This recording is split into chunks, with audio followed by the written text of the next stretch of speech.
The medical bay of the starship Resilience hummed with the quiet efficiency of alien technology. Commander Zethkar stood before the observation window, his 4 eyes fixed on the human lying motionless on the biobed. The man had been unconscious for 3 standard galactic cycles now, ever since they'd pulled him from the wreckage of what appeared to be a primitive spacecraft drifting in the void between systems. Still no change, reported Dr. Velda, her tentacles dancing across the holographic displays that monitored the human's vital signs. The Kytherian physician had seen many species in her long career, but humans remained one of the most puzzling. His neural patterns are unlike anything in our medical databases. The trauma appears to be psychological rather than physical. Zethkar's mandibles clicked in frustration. As a Vorthak warrior, he understood physical wounds. Mental ones were harder to comprehend. The War Council grows impatient. They want to know what he saw out there, what happened to his ship. The debris field suggests he encountered something significant. The human's vessel had been found in a sector that should have been empty space.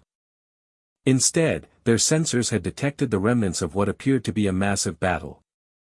Ships from dozens of different species, all destroyed, all recently.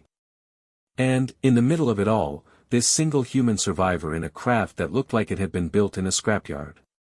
Commander, Dr. Velda's voice carried a note of concern. I've been analyzing his ship's data core. What I found is troubling. Zethkar turned from the window. Explain. The human's vessel contains weapon signatures from the battle. Not as a victim, but as a participant. And, according to the energy readings, his ship was responsible for destroying at least 47 enemy vessels. The Vorthak commander felt his blood chill. 47 ships. That was impossible. The human's craft was barely larger than a fighter, with no visible weapons systems that could threaten even a single warship. That cannot be accurate. Run the analysis again. I've run it 6 times. The results are consistent. More disturbing still, the enemy vessels appear to be Zarathi dreadnoughts. Zethkar's 4 eyes widened.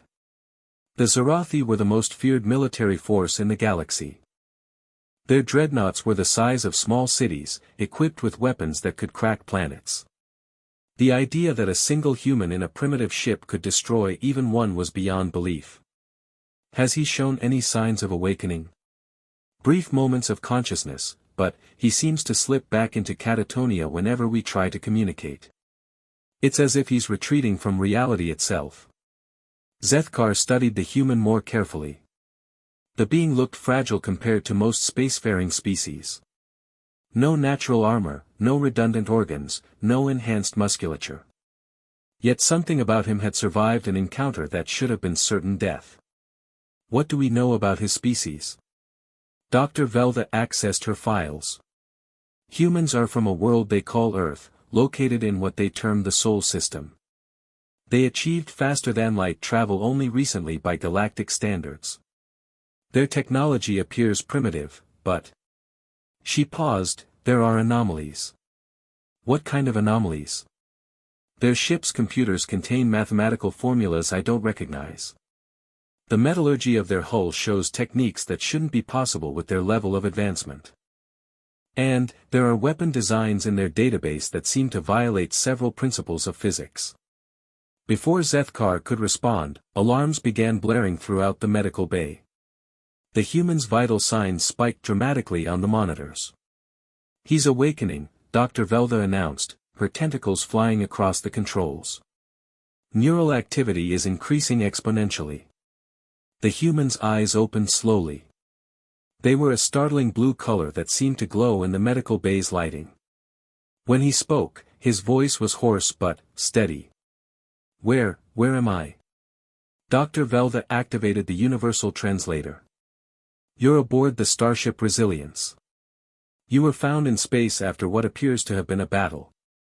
I am Dr. Velda, and this is Commander Zethkar. Can you tell us your name? The human struggled to sit up, looking around the medical bay with obvious confusion.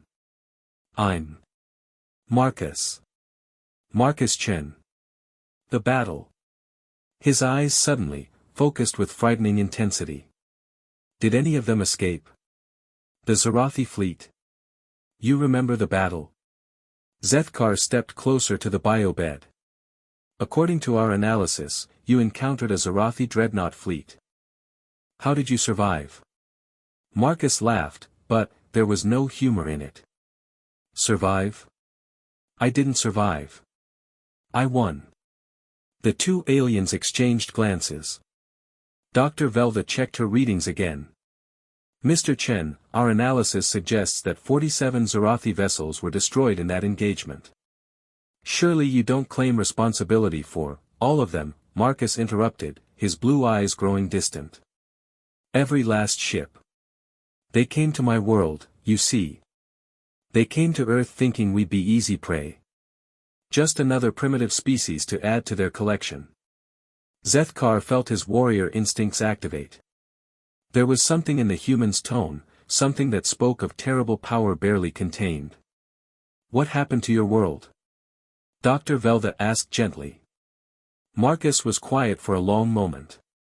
When he spoke again, his voice was barely above a whisper. They bombed the cities first. New York, London, Tokyo, Mumbai. Billions died in the first hour. The governments tried to surrender, but the Zarathi weren't interested in surrender. They wanted slaves, resources, territory. I'm sorry for your loss, Dr. Velda said softly. I was on a research station when it happened. Deep space mining platform near Jupiter. We watched the homeworld burn from 600 million kilometers away. Watched our entire civilization crumble in real time. Marcus's hands clenched into fists. That's when I knew what I had to do. What you had to do? Zethkar asked. Stop them. All of them. Every Zarathi ship, every Zarathi world, every last one of their kind. The medical bay fell silent except for the hum of machinery.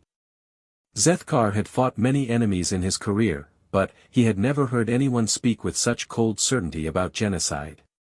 Mr. Chen, Dr. Velda said carefully, the Zarathi Empire spans thousands of worlds. Their fleet numbers in the millions of ships. No single individual could what? Marcus turned to look at her directly. Could destroy them. Could hunt down an entire species and wipe them from existence. He smiled, and it was the most terrifying expression either alien had ever seen. Doctor, you clearly don't understand humans very well. Explain, Zethkar commanded.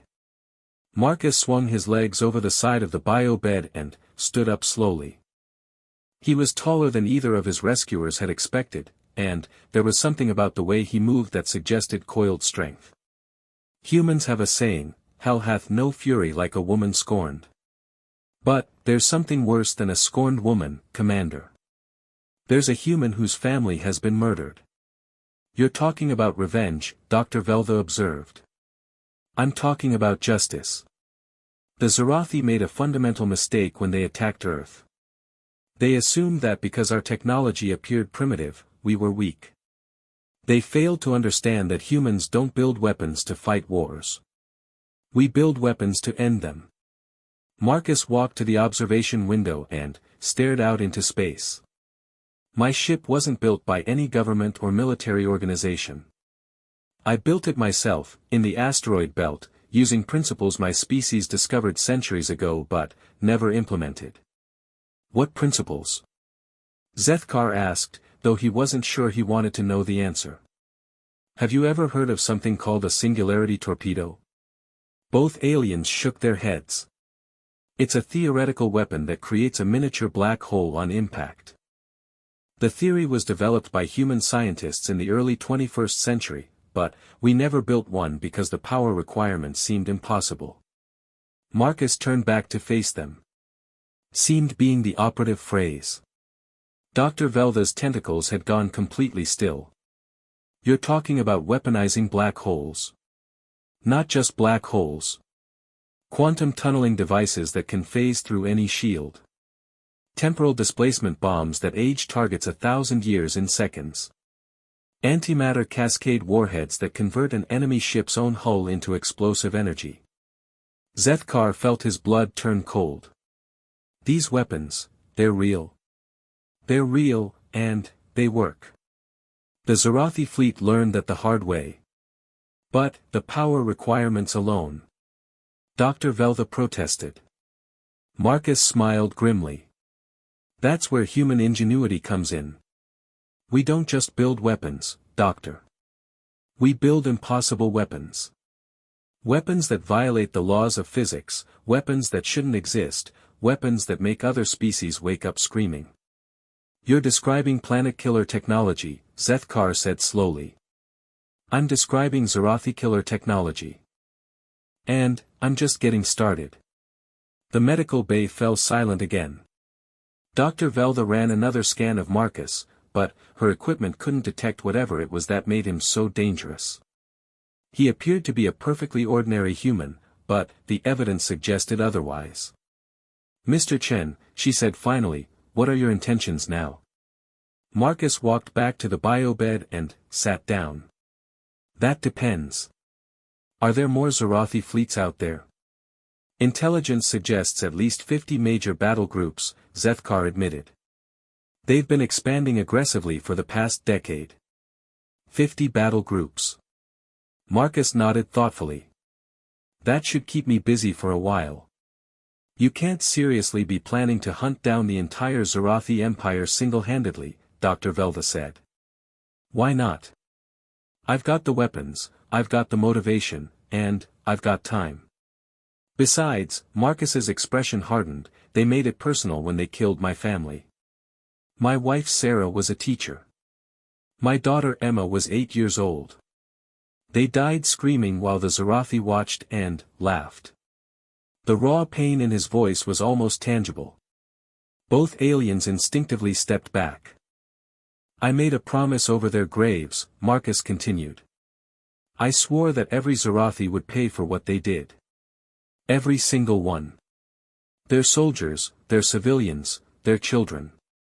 An eye for an eye, as we humans say. That's genocide, Dr. Velda whispered. Yes, Marcus agreed calmly. It is. And, I'm going to enjoy every minute of it. The medical bay's atmosphere had grown heavy with tension. Zethkar realized he was in the presence of something completely outside his experience. Not just a warrior, not just a survivor, but, something else entirely. Something that wore a human face but, carried the cold fury of a dying star. Commander, Dr. Velda said quietly, I think we need to inform the War Council immediately. But, Zethkar was already thinking ahead. The Galactic Alliance had been fighting the Zarathi for years with limited success. Their technology was simply too advanced, their fleets too numerous. But, if this human's claims were true, if he really could destroy entire Zarathi battle groups single-handedly. Mr. Chen, Zethkar said slowly, the Galactic Alliance has been at war with the Zarathi Empire for over a decade. We've lost countless ships and worlds to their expansion. If you truly have the ability to stop them. You want to make a deal, Marcus said. It wasn't a question. I want to discuss possibilities. Marcus considered this for a moment. What kind of possibilities? Intelligence sharing. Logistics support. Target coordinates for major Zarathi strongholds. In exchange for what? Your continued efforts against the Zarathi Empire. Marcus laughed again, and, the sound sent chills through both aliens. Commander, you don't understand. I don't need your intelligence or your logistics. I don't need your permission or your support. The Zarathi Empire is going to die whether you help me or not. The only question is whether you want to watch it happen or participate in it. You're talking about a war of extermination, Dr. Velda said. I'm talking about finishing what they started. They wanted to be conquerors. They wanted to be the apex predators of the galaxy. Fine. Let them learn what it feels like to be prey. Marcus stood up again and walked to a wall display showing star charts of the local sector. Tell me, Commander. How many worlds has the Zarathi Empire enslaved? Thousands, Zethkar admitted. How many species have they driven to extinction? Dozens. How many innocent civilians have they murdered in their expansion? Trillions. Marcus nodded. Then, you understand why they need to die. All of them. Every last Zarathi in the galaxy needs to pay for what they've done. But, they're civilians, they're children. Dr. Velda protested. Marcus turned to face her, and, his blue eyes seemed to burn with inner fire. Did they care about our children when they bombed Earth? Did they show mercy to our civilians when they turned our cities to glass? Did they hesitate before they murdered 8 billion innocent human beings? No, Dr. Velda whispered. Then, why should I show them mercy they never showed us? The question hung in the air like a death sentence. Neither alien had an answer. Mr. Chen, Zethkar said finally, if you're truly planning to wage war against the entire Zarathi Empire, you'll need more than just powerful weapons. You'll need intelligence, supply lines, safe harbors. Are you offering those things? I'm offering to discuss them with the War Council. But, I need proof that your claims are genuine. Marcus walked back to the biobed and sat down. What kind of proof? Show us these weapons. Demonstrate their capabilities. You want a demonstration? Marcus smiled, and it was like watching a predator bare its teeth. All right. But, I'll need my ship. Your ship was badly damaged in the battle, Dr. Velda said. Our engineers are still trying to understand how it functioned at all. Your engineers wouldn't understand it if they studied it for 100 years. Human technology doesn't follow the same rules as everyone else's. What do you mean? Zethkar asked. Most species develop technology through incremental improvement. Better armor, faster engines, more powerful weapons. But, always within the established laws of physics. Humans don't work that way. Marcus gestured to the medical equipment around them. This is all very advanced, but, it's still conventional technology. You use known principles in known ways. Humans use unknown principles in impossible ways. That's a bold claim, Dr. Velda said. It's a true claim. Do you know why humans achieved faster-than-light travel so quickly after discovering it was possible? Because we don't just break the laws of physics. We rewrite them. Before either alien could respond, the ship's communication system activated. A voice came through the speakers, speaking in the harsh tones of the Vorthak language. Commander Zethkar to the bridge immediately. We have incoming Zarathi signals. Zethkar's 4 eyes widened. Zarathi? Here. The voice continued. Long-range sensors detect a Zarathi fleet approaching our position. Estimated time to intercept, 3 standard hours. Dr. Velda's tentacles began shaking. How did they find us? This sector was supposed to be secure. But, Marcus was smiling. They're not here for you. They're here for me. What do you mean? Zethkar demanded.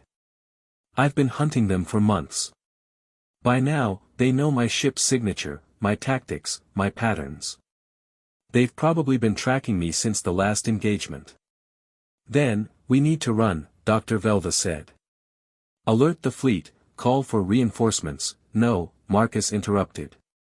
This is perfect. You wanted a demonstration of my capabilities? You're about to get one. Mr. Chen, Zethkar said carefully, according to our sensors, the approaching fleet consists of 12 Zarathi dreadnoughts. Even if your claims about destroying 47 ships are true, 12 dreadnoughts, Marcus mused. That's a good start. But, I'll need my ship. Your ship is inoperative, Dr. Velda protested. No, it's just sleeping. There's a difference. Marcus walked to the medical bay's communication panel and activated it. Computer, this is Marcus Chen, authorization code Omega-7 Alpha 9. Activate remote startup sequence for vessel designation Prometheus. The panel remained silent for a moment. Then, a new voice spoke, one that neither alien recognized. It was clearly artificial, but, unlike any AI they had encountered. Authorization confirmed. Good evening, Marcus. I trust you are well. I'm fine, Arya. Status report. All systems operational. Weapons charged and ready. I have detected 12 Zarathi dreadnoughts approaching our position. Shall I prepare for engagement? Dr. Velda stared at the communication panel in shock. That AI, it's unlike anything in our databases. Arya isn't just an AI, Marcus explained. She's a human AI. Built using principles your species haven't discovered yet. What kind of principles? Zethkar asked. Quantum consciousness. Arya exists in a state of controlled superposition, allowing her to process information at speeds that approach the theoretical maximum allowed by physics. That's impossible, Dr. Velda said. No, it's just very, very difficult. And, very dangerous. Most species don't attempt it because the failure rate is 99%. But, humans have a saying, if it's stupid and it works, it isn't stupid. The AI's voice came through the speakers again. Marcus, I should inform you that the approaching Zarathi fleet is broadcasting surrender demands to the vessel that rescued you. Surrender demands? Zethkar stepped closer to the communication panel. They're demanding this ship surrender you to them immediately, Arya continued. They're offering to spare the crew if you're handed over within 2 standard hours. How generous of them, Marcus said dryly. What's their response time if we refuse? Immediate destruction of this vessel and, all aboard. Dr. Velda's tentacles were now shaking violently. We have to surrender him. 12 dreadnoughts against 1 science vessel, we don't have a choice. But, Zethkar was studying Marcus carefully. You're not concerned about this development. Should I be? It's 12 ships, not 12,000. Arya, how long until the Prometheus is ready for combat operations? 37 minutes for full system initialization. However, I can be combat ready in 12 minutes if you accept reduced weapon efficiency. Reduced efficiency will be fine. These are just Zarathi. Dr. Velda turned to Zethkar. Commander, you have to stop this. He's talking about engaging 12 dreadnoughts with a single ship. It's suicide. Is it? Zethkar asked Marcus. Marcus's smile became genuinely warm for the first time since he'd awakened. Commander, let me tell you something about humans. We're not the strongest species in the galaxy. We're not the smartest, we're not the fastest, and, we're certainly not the most advanced. But, we have one advantage that no other species possesses. What's that? We're completely, utterly, magnificently insane. And, when you combine human insanity with human ingenuity, you get weapons that shouldn't exist, tactics that shouldn't work, and, victories that shouldn't be possible. The communication panel crackled again. Marcus, I'm detecting power signatures from the Zarathi fleet. They're charging their primary weapons. How long until they're in firing range? 1 hour, 43 minutes. Marcus nodded. Plenty of time. Arya, begin stealth approach protocols. I want to be on their doorstep before they know I'm coming. Acknowledged. Activating quantum phase generators and temporal distortion field. Dr. Velda looked confused. Temporal distortion field. That's theoretical technology. Everything's theoretical until someone builds it, Marcus replied. Commander, I'm going to need a shuttle to get back to my ship. Mr. Chen, Zethkar said slowly, if you're wrong about this, if your weapons don't work as you claim, we'll all die. And, if I'm right? Then, 12 Zarathi dreadnoughts are about to learn what human vengeance looks like. Marcus walked toward the medical bay's exit. Commander, in exactly 2 hours, you're going to watch something that will change your understanding of what's possible in this galaxy. You're going to see why humans don't just win wars. We end them. As he reached the door, Marcus paused and looked back. Doctor, you asked what my intentions were. I'll tell you. I'm going to hunt down every Zarathi in the galaxy and kill them all. Every soldier, every civilian, every child. I'm going to turn their empire to ash and scatter their species to the void. And, when I'm done, I'm going to find their homeworld and crack it like an egg. That's monstrous, Dr. Velva whispered. Yes, Marcus agreed. It is. But, monsters are exactly what the galaxy needs right now. And, humans make the best monsters of all. With that, he walked out of the medical bay, leaving two very disturbed aliens to contemplate what they had just witnessed. Outside in the corridor, they could hear him whistling a human tune as he made his way to the shuttle bay. Dr. Velva looked at Commander Zethkar. What have we done? Zethkar was staring out the observation window at the stars beyond. Somewhere out there, 12 Zarathi dreadnoughts were closing in, confident in their superiority and certain of their victory. I think, Zethkar said quietly, we may have just witnessed the birth of a legend. The shuttle bay of the Resilience hummed with activity as Marcus Chen made his final preparations. Commander Zethkar watched from the observation deck as the human performed what appeared to be a ritual check of equipment that looked completely alien even to species that had mastered interstellar travel. Aria, systems check, Marcus spoke into a small device on his wrist. The AI's voice responded immediately. All systems green. Weapons online. Shields at maximum. Quantum phase generators ready. Temporal distortion field calibrated. I'm as ready as I'll ever be to commit acts of extreme violence against the Zarathi Empire. Dr. Velva, who had joined the commander on the observation deck, shuddered at the AI's casual tone. It talks about violence like it's discussing the weather. Aria was built for war, Marcus explained, apparently having overheard through his communication device. She's designed to think about destruction the same way you think about breathing. It's not malicious, it's just how she's programmed. Zethkar activated the shuttle bay's communication system. Mr. Chen, our sensors show the Zarathi fleet is still approaching. You have approximately 90 minutes before they enter weapons range. More than enough time, Marcus replied. He was now wearing what appeared to be an environmental suit, but one unlike anything in the Galactic Alliance databases. The material seemed to shimmer between states of matter, and strange symbols flickered across its surface. That suit, Dr. Velva observed. What is it made of? Quantum-woven carbon nanotubes with a programmable matter overlay, Marcus said casually. It can stop everything from plasma bursts to temporal disruptors. It can also keep me alive in hard vacuum for about 6 months. 6 months. Zethkar was incredulous.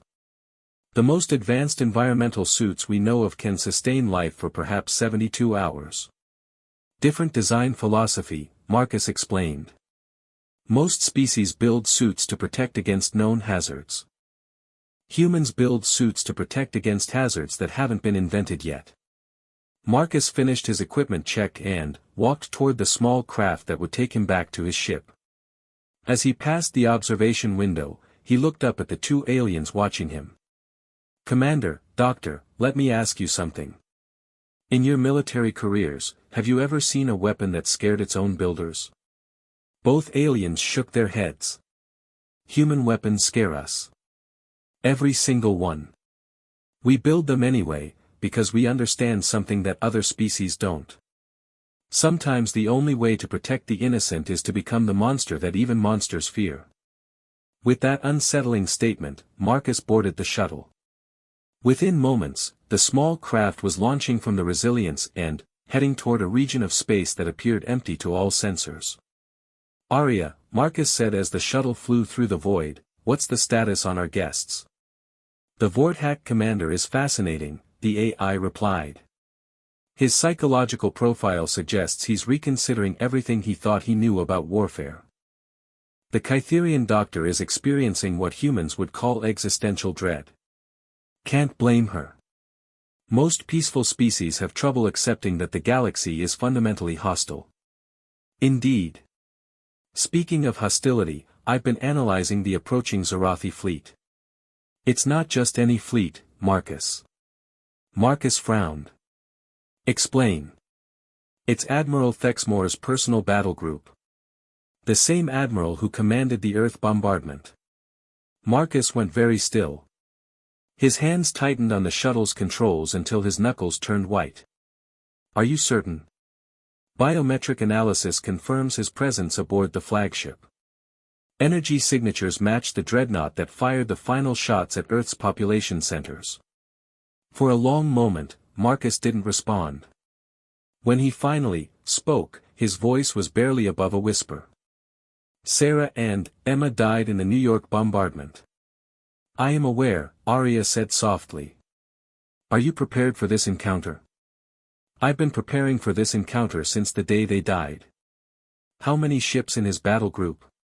12 dreadnoughts, 43 heavy cruisers, 97 destroyers, and approximately 300 support vessels.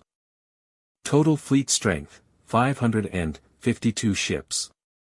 Marcus blinked. That's not 12 ships. That's an entire invasion fleet. The 12 dreadnoughts are the advance element. The main fleet is approximately 6 hours behind them, still in hyperspace. Why didn't you tell me this earlier? You seem to be enjoying your conversation with the aliens. I didn't wish to interrupt. Despite everything, Marcus found himself smiling. Arya's sense of humor was one of her more endearing qualities, even if it occasionally manifested at inappropriate times. All right, change of plans. We're not just stopping 12 dreadnoughts. We're stopping the entire fleet. Marcus, even with our capabilities, 500 ships represents a significant challenge. Good. I was worried this might be too easy. The shuttle approached what appeared to be empty space, but, as Marcus activated a sequence of commands, reality seemed to shimmer and twist. Suddenly, a ship materialized out of nowhere, sleek, deadly, and radiating an aura of barely contained menace. The Prometheus was unlike anything in the known galaxy. Its hull was a matte black that seemed to absorb light rather than reflect it. Strange geometries covered its surface, angles that hurt to look at directly and curves that suggested movement even when the ship was stationary. It was beautiful in the way a tornado was beautiful, mesmerizingly dangerous. Welcome home, Arya said as Marcus docked the shuttle. I've missed you. I've missed you too, girl. How are our surprise packages? All 47 reality breaker torpedoes are armed and ready. The quantum cascade bombs are stable. And, I've fabricated 6 new singularity warheads while you were unconscious. Marcus walked through the ship's corridors toward the bridge. The Prometheus was larger inside than its external dimensions suggested, a trick of folded spacetime that allowed for more internal volume without increasing the ship's mass. What about the new weapon systems? The Chronoton cannon is fully charged. The dimensional phase array is online. And, I've completed construction of the prototype entropy accelerator. Entropy accelerator? Marcus paused. I thought we agreed that weapon was too dangerous to build. I reconsidered after learning that Admiral Thexmore was approaching. Some enemies deserve to be unmade on a fundamental level. Marcus reached the bridge, a spherical chamber at the heart of the ship where he could float in zero gravity while connected to every system aboard. As he settled into the command interface, holographic displays materialized around him showing the tactical situation. Arya, broadcast a message to the Resilience. Tell them to retreat to minimum safe distance. Minimum safe distance for which weapon system? All of them. That would be approximately 50 light-years. Then, tell them 50 light-years. Marcus, that seems excessive. Arya, we're about to demonstrate why humans are the only species that ever considered weaponizing black holes. I don't think 50 light-years is excessive at all. The AI was quiet for a moment. Message sent. The Resilience is requesting clarification on why they need to retreat 50 light-years to watch a battle between 13 ships. Tell them they'll understand in a few minutes. Marcus activated the ship's primary systems, and the Prometheus seemed to come alive around him. Power flowed through conduits that pulsed with barely contained energy. Weapon systems that violated several laws of physics hummed to readiness. And, deep in the ship's core, something that was definitely not a standard reactor began generating power levels that would make a star envious. Aria, Analysis of the Zarathi Advance Force. 12 dreadnoughts, standard configuration.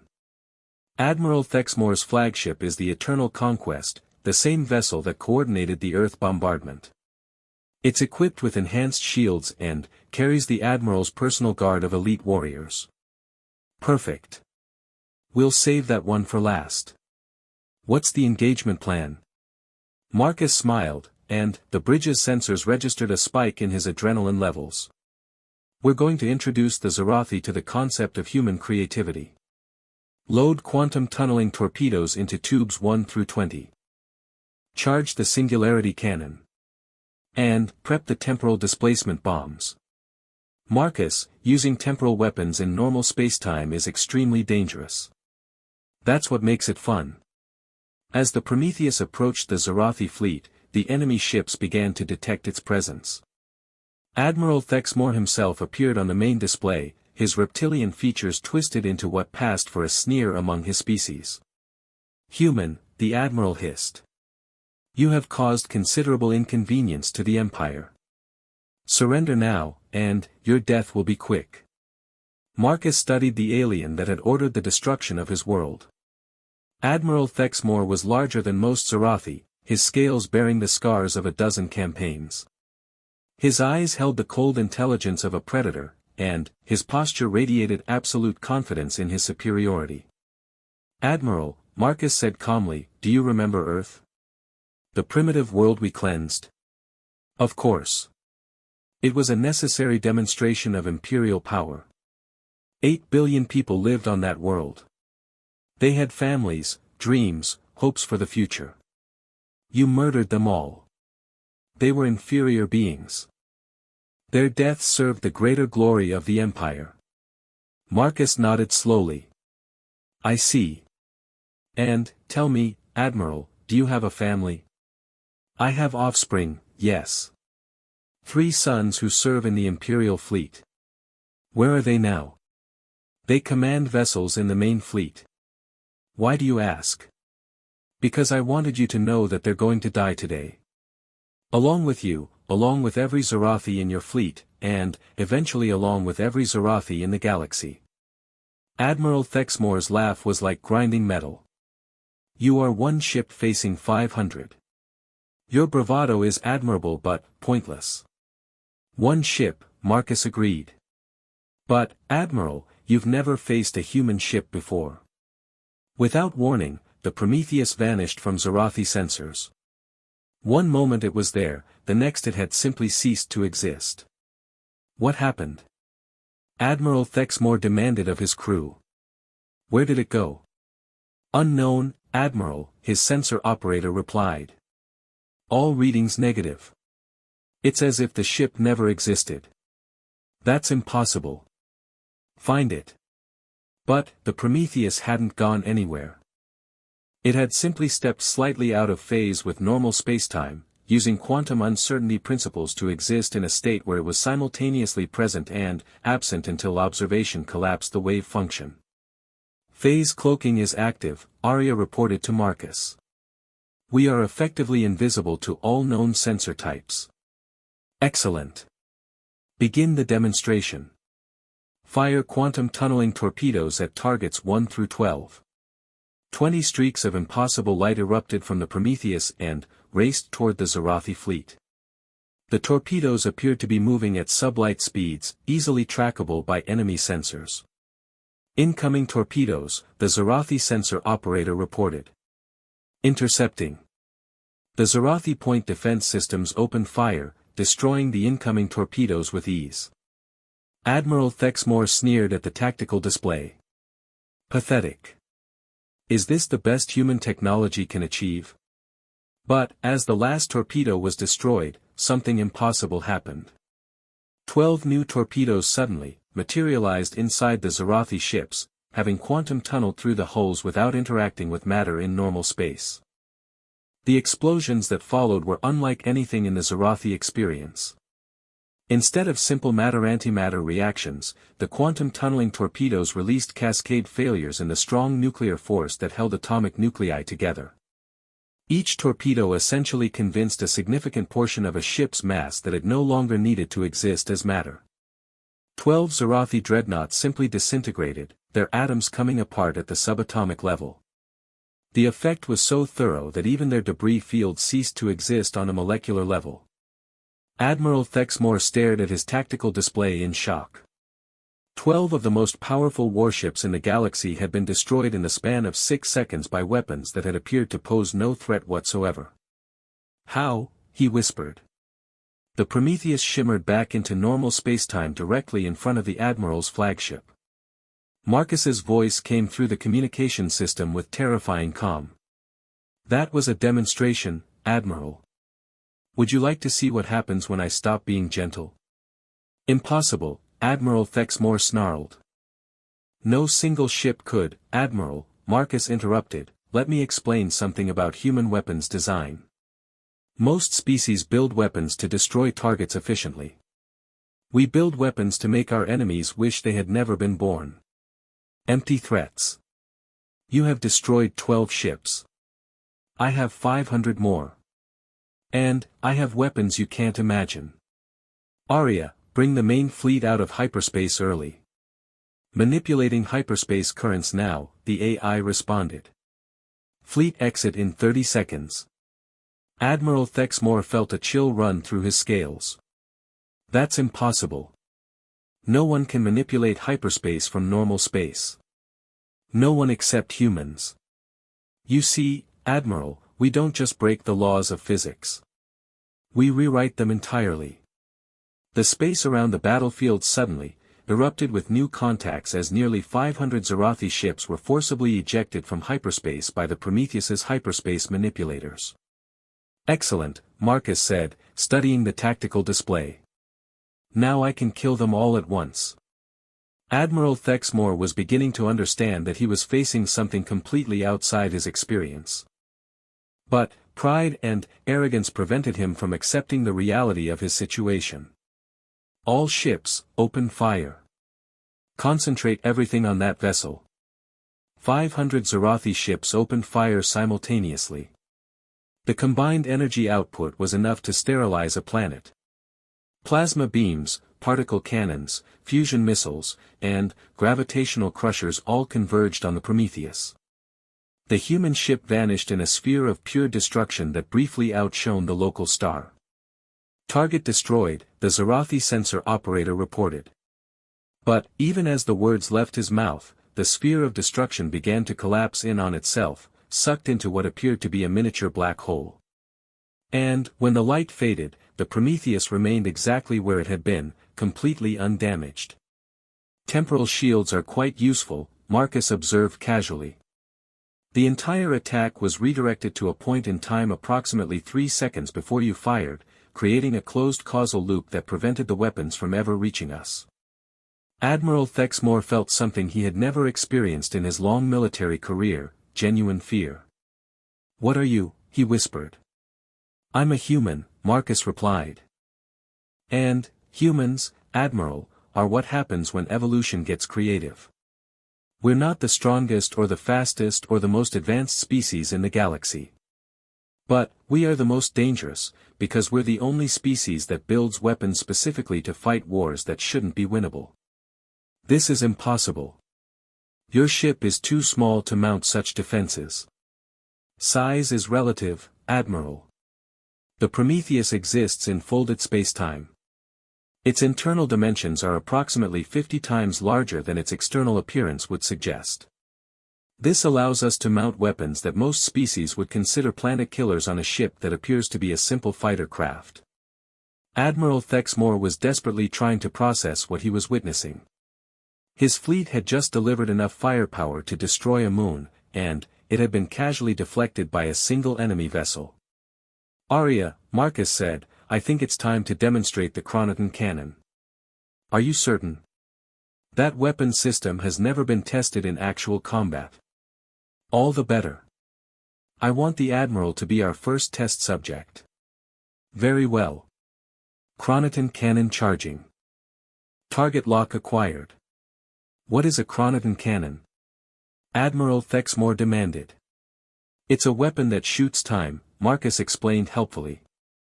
Specifically, it fires a concentrated beam of temporal energy that ages the target at an accelerated rate. The effect is quite dramatic. That's impossible. Time cannot be weaponized. Admiral, you keep using that word. I don't think it means what you think it means. The Prometheus fired a beam of pure temporal energy at one of the Zarathi heavy cruisers. The effect was immediate and horrifying. The ship began to age rapidly, its hull corroding and degrading as centuries of wear and tear compressed into seconds. The crew aboard screamed as they aged decades in moments, their bodies withering and crumbling to dust. Within 30 seconds, the ship was a hollow wreck that looked like it had been derelict for 1,000 years. Dear God, Dr. Velda whispered from the bridge of the Resilience, 50 light-years away. Even at this distance, her sensors could detect the temporal distortions caused by the weapon.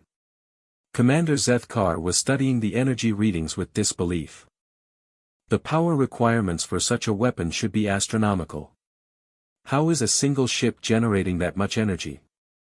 Back at the battle site, Admiral Thexmore was finally beginning to understand the true magnitude of his situation. This wasn't just a battle, it was an execution. Admiral, Marcus said, his voice carrying across space with implacable calm, I want you to send a message to every Zarathi world, every fleet, every colony. Tell them that Marcus Chin is coming. Tell them that Earth remembers. And, tell them that no Zarathi will be safe until every last one of them is dead. You're insane, Admiral Thexmore breathed. Yes, Marcus agreed. I am. Completely, utterly, magnificently insane. And, that's what makes me so dangerous. Arya, prepare the dimensional phase array. Marcus, are you certain? That weapon system could destabilize local spacetime. I'm counting on it. What is a dimensional phase array? Admiral Thexmore asked, though he was beginning to fear the answer. It's a weapon that shifts targets into parallel dimensions where the laws of physics are slightly different, Marcus explained. Usually dimensions where matter cannot exist in stable configurations. You're describing weapons that violate every known principle of science. That's the point. Human weapons aren't supposed to exist. They're not supposed to work. They're supposed to be impossible. But, we build them anyway, because sometimes impossible is exactly what you need. The Prometheus fired the dimensional phase array, and 50 Zarathi ships simply ceased to exist in normal spacetime. They weren't destroyed, they were translated into a dimension where their atomic structures could not maintain coherence. Admiral Thexmore watched his fleet disappearing and, finally, understood the truth. This wasn't a battle between military forces. This was an encounter with something that existed beyond the normal rules of warfare, beyond the normal rules of reality itself. How many weapons do you have? He asked quietly. Arya, how many weapon systems are currently operational? 347 distinct weapon systems, ranging from conventional plasma cannons to experimental reality-altering devices.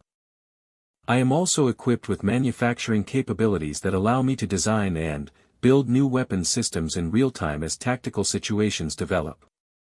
300 weapons. Admiral Thexmore felt his sanity beginning to crack. Plus whatever Arya invents during the battle, Marcus added. She's very creative when it comes to finding new ways to destroy things. This is impossible. No single ship could mount that many weapon systems. Admiral, you keep saying things are impossible. But, here I am, doing them anyway. Would you like me to demonstrate a few more impossible weapons, or would you prefer to surrender? For a moment, Admiral Thexmore actually considered surrender. But, his pride as a Zarathi warrior would not allow such cowardice. The Empire will never surrender to an inferior species. I was hoping you'd say that, Marcus replied. Arya, deploy the entropy accelerator. Marcus, I must again stress that this weapon is completely untested and, potentially catastrophic. What's the worst that could happen? We could accidentally destroy the universe. But, what are the odds of that? Approximately 14%. I can live with those odds. Admiral Thexmore listened to this exchange with growing horror. You would risk destroying the universe to win a single battle. Admiral, my family is dead. My world is ash. My entire species is scattered to the winds. At this point, I consider universal annihilation to be an acceptable risk if it means ending your empire. The entropy accelerator was unlike any weapon that had ever been conceived. Instead of destroying matter or energy, it attacked the fundamental forces that held reality together. It accelerated entropy itself, causing the targets to experience the heat death of the universe in fast forward. When the weapon fired, 100 Zarathi ships simply stopped existing in any meaningful sense. They didn't explode, they didn't disintegrate, they became perfect examples of maximum entropy, their matter and energy distributed perfectly throughout local spacetime according to thermodynamic equilibrium. Beautiful, Marcus said, watching the effect on his displays. Absolutely beautiful. Admiral Thexmore could no longer speak. His mind was struggling to process the systematic annihilation of his fleet by weapons that couldn't exist. Admiral, Marcus said gently, I want you to understand something. This isn't even my full arsenal. These are just the weapons I happen to have loaded today. If you could see what I have in storage, you'd probably die of shock. What do you want? Admiral Thexmore whispered. I want you to suffer. I want you to know what it feels like to watch everything you care about burn. I want you to experience the helplessness my people felt when your ships appeared in Earth's skies. I am a warrior. I will not beg. I'm not asking you to beg, Admiral. I'm asking you to watch.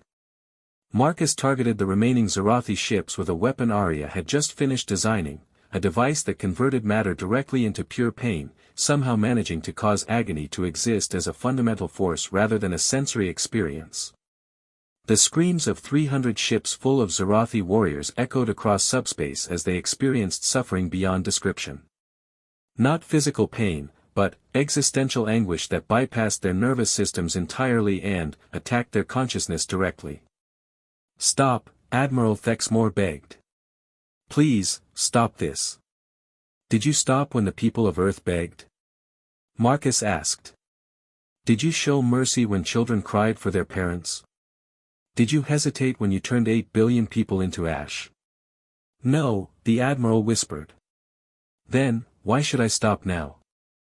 But, even as he spoke, Marcus was already targeting the Admiral's flagship with his most personal weapon, a device that didn't just kill, but erased the target from existence so completely that the universe forgot they had ever been born.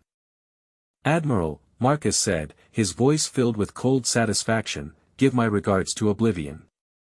The reality erasure beam struck the eternal conquest, and Admiral Thexmore ceased to exist in the most fundamental sense possible. Not just dead, not just destroyed, but completely removed from reality as if he had never been born. Marcus sat back in his command chair and surveyed the empty space where a fleet of 500 ships had existed moments before. Arya, send a message to all Zarathi frequencies throughout the galaxy. Message ready. This is Marcus Chen, last survivor of Earth. Today, Admiral Thexmore's fleet learned what happens when you make humans angry. 552 ships. 552 crews. All gone. This is just the beginning. I'm coming for all of you. Every Zarathi in the galaxy will pay for what you did to my world. You can run, you can hide, you can pray to whatever gods you worship. It won't matter. I will find you, and I will end you. This is what human justice looks like. The message was broadcast on every frequency known to Zarathi science, ensuring that every member of their species would hear it. Message sent, Arya reported. Marcus, we should probably check on the resilience. They've been trying to contact us for the past hour.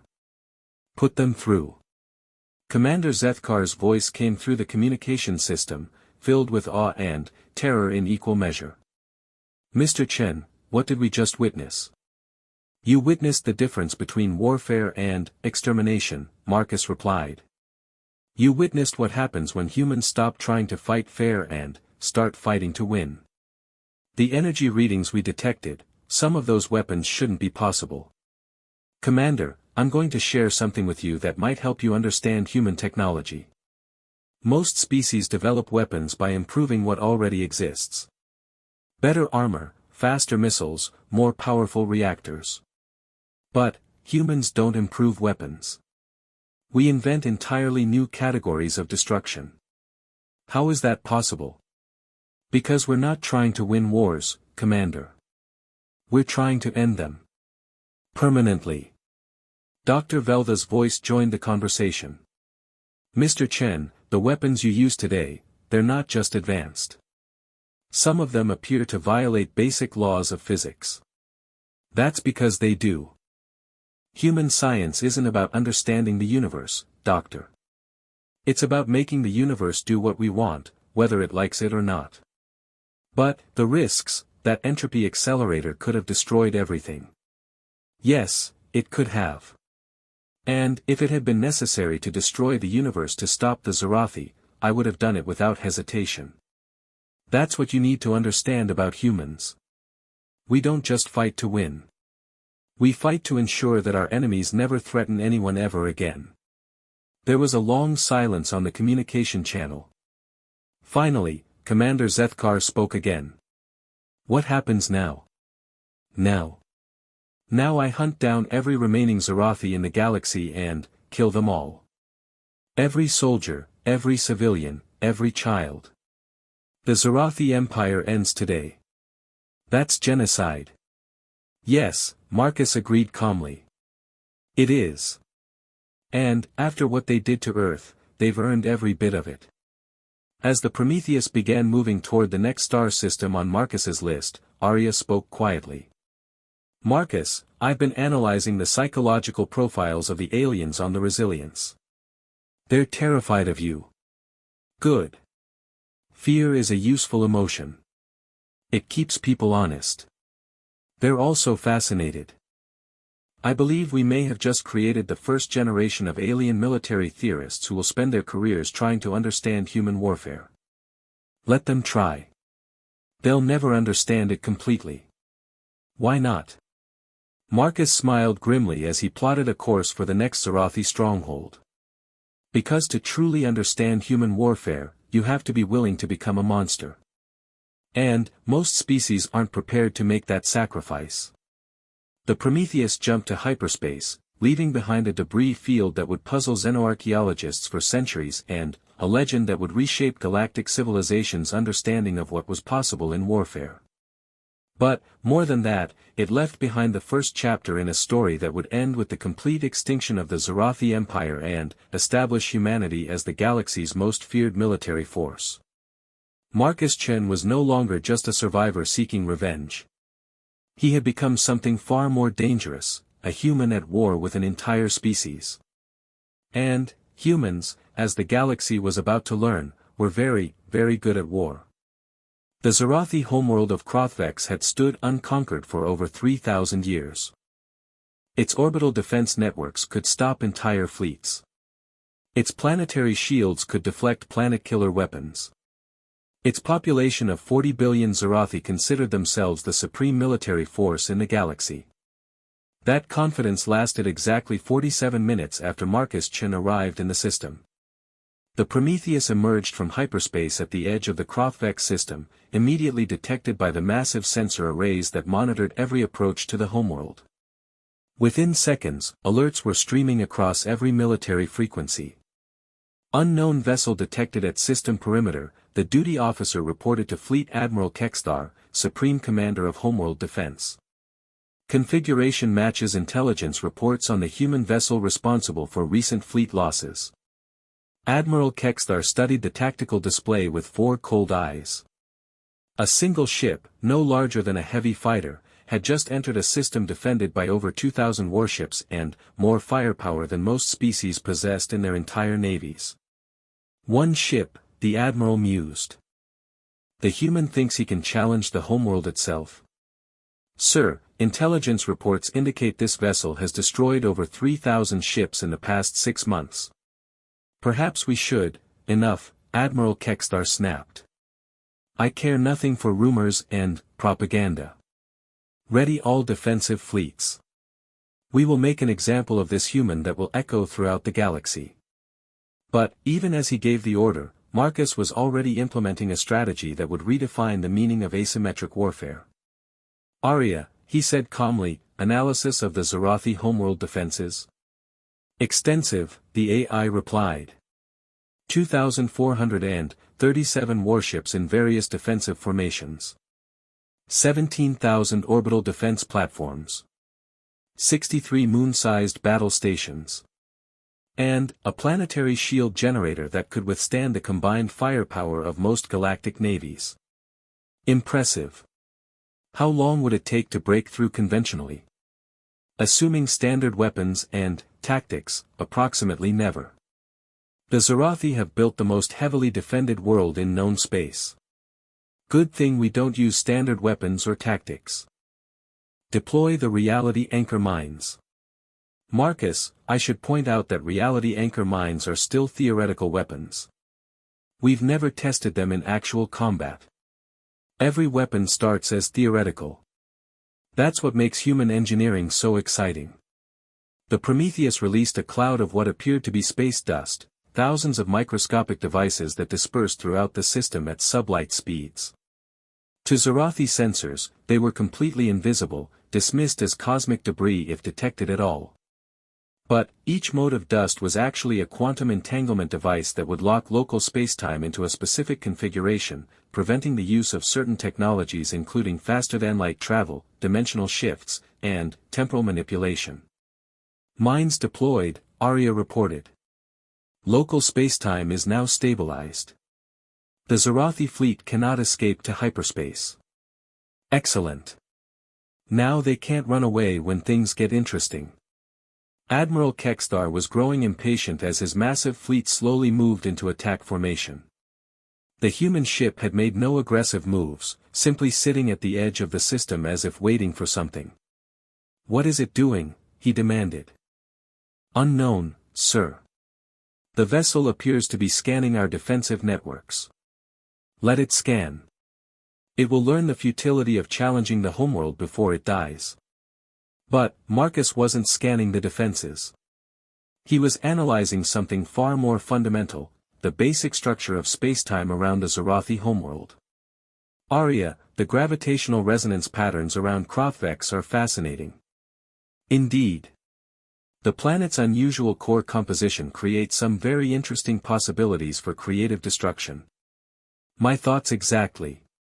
Prepare the gravitational cascade bomb.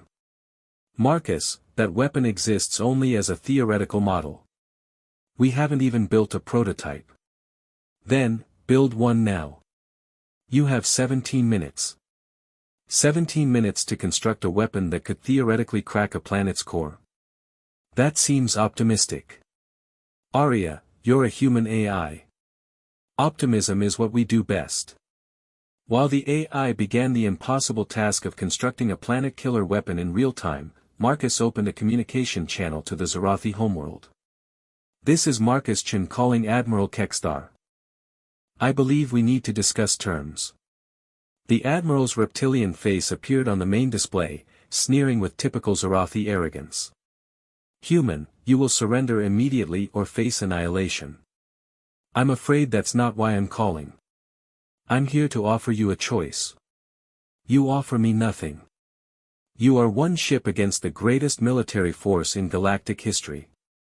Yes, I am. And, yet, here I am, talking to you as an equal. Doesn't that suggest something about the situation you find yourself in? Admiral Kekstar's sneer faded slightly.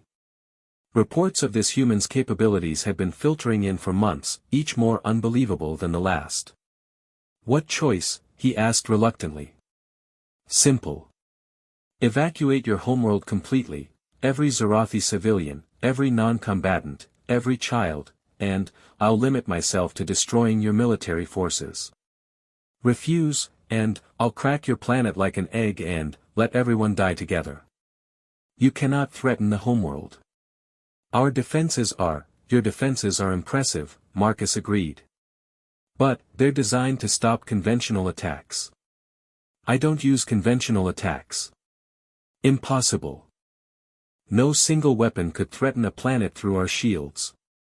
Admiral, let me explain something about human weapons development. We don't build weapons to overcome defenses. We build weapons to make defenses irrelevant. Admiral Kekstar studied the human's face on the display. There was no boasting, no arrogance. Just cold certainty that was somehow more terrifying than any threat. You're bluffing. No such weapon exists. Arya, status report on the gravitational cascade bomb. Construction complete. The device is ready for deployment. See. Sometimes human technology surprises even me. Admiral Kekstar felt something cold settle in his stomach. What is a gravitational cascade bomb? It's a device that convinces a planet's core that gravity works differently than it actually does. The results are quite dramatic. That's impossible. Gravity cannot be altered. Admiral, you really need to stop using that word around humans. We take it as a challenge. Marcus activated a tactical display showing the Zarathi homeworld. I'm going to give you a demonstration. Watch what happens to your largest moon. The Prometheus fired what appeared to be a single missile at Krothvek 7, the system's largest natural satellite. The missile struck the moon's surface and seemed to simply disappear. For a moment, nothing happened. Then, the moon began to collapse in on itself, its gravitational field inverting and creating a miniature black hole that consumed the satellite from within. The effect spread outward in a perfect sphere, leaving behind nothing but empty space where a moon had existed seconds before. Dear gods, Admiral Kekstar whispered. That was a small-scale demonstration, Marcus explained calmly. The real weapon is calibrated for planetary cores. Would you like me to show you what happens when I use it on an inhabited world? The communication channel was silent for a long moment as Admiral Kekstar processed what he had just witnessed. How long do we have? He asked quietly. 6 hours to begin evacuation. 12 hours to complete it. After that, I begin systematic extermination of everything in this system. We cannot evacuate 40 billion people in 12 hours. Then, you'd better figure out how. Because in 12 hours and 1 minute, every Zarathi on that planet dies. Marcus closed the communication channel and settled back in his command chair. Arya, monitor their communications. I want to know if they're actually evacuating or just stalling for time. Monitoring now. Initial readings suggest mass panic among the civilian population. The military appears to be split between those advocating evacuation and those calling for immediate attack. What's the ratio? Approximately 60-40 in favor of attack. They still don't understand what they're dealing with. Let's give them another demonstration. Target their primary orbital shipyard with a quantum dissolution beam. Targeting now. The Zarathi shipyard was a massive construction facility capable of building the largest dreadnoughts in their fleet. It was also protected by overlapping shield systems and defended by 300 warships. The quantum dissolution beam bypassed the shields entirely, existing in a state of quantum superposition that allowed it to interact with matter on a subatomic level. The shipyard didn't explode, it simply ceased to exist as its atomic bonds were convinced to dissolve. The facility, along with its 300 defenders and the partially completed dreadnought under construction, vanished as if it had never been built. Target eliminated, Arya reported. Zarathi communications are increasing exponentially. I'm detecting multiple encrypted channels discussing immediate surrender. And, the evacuation. Civilian transports are beginning to launch from the surface.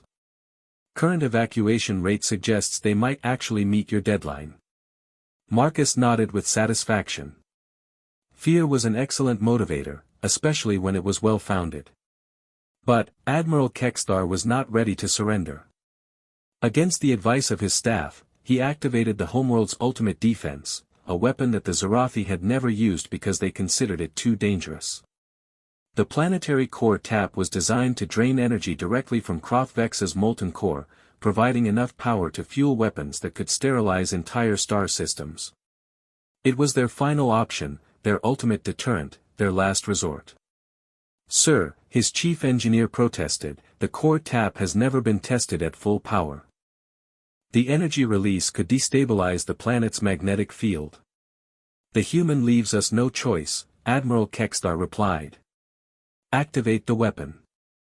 Deep beneath the surface of Krothvex, massive extraction devices plunged into the planet's core and began drawing out raw energy on a scale that defied comprehension. The planet's surface buckled and heaved as tectonic forces shifted. The magnetic field fluctuated wildly, sending aurora displays across the dayside sky. Arya, are you detecting that? Indeed. The Zarathi appear to be attempting to weaponize their own planet's core. Energy readings are approaching stellar output levels. How fascinating. They're turning their homeworld into a giant gun. Marcus, that level of energy output could power weapons capable of destroying entire solar systems. Good thing we're only one ship. Arya, prepare the dimensional fracture bombs. We don't have dimensional fracture bombs. Then, design some. I'm thinking something that opens rifts into dimensions where energy cannot exist. That would require manipulating the fundamental constants of reality itself. Sounds like Tuesday to me. How long do you need? 4 hours for theoretical design, 6 hours for construction, 2 hours for testing. You have 20 minutes. Marcus, that's completely unreasonable. Arya, you're about to watch me go to war with a planet-sized weapon. Unreasonable is exactly what this situation calls for. As the AI began the impossible task of designing weapons to fight a weaponized planet, Marcus opened another communication channel to Admiral Kekstar. Admiral, I see you've decided to turn your world into a weapon. Impressive. Completely insane, but impressive. Human, Admiral Kekstar snarled, you will witness the true power of the Zarathi Empire. Our homeworld will become your tomb. That's certainly possible. But, before you fire that planet gun of yours, let me ask you something. Do you know what happens when you drain that much energy from a planetary core? Victory, the Admiral replied confidently. Actually, what happens is that you destabilize the quantum substrate that maintains the barrier between dimensions. You're essentially turning your planet into a multidimensional beacon. What does that mean? It means you're about to attract some very unfriendly attention from some very unfriendly neighbors. Even as Marcus spoke, Arya was detecting the first signs of dimensional instability around Krothvex. The massive energy drain was indeed weakening the barriers between realities, and something was beginning to take notice.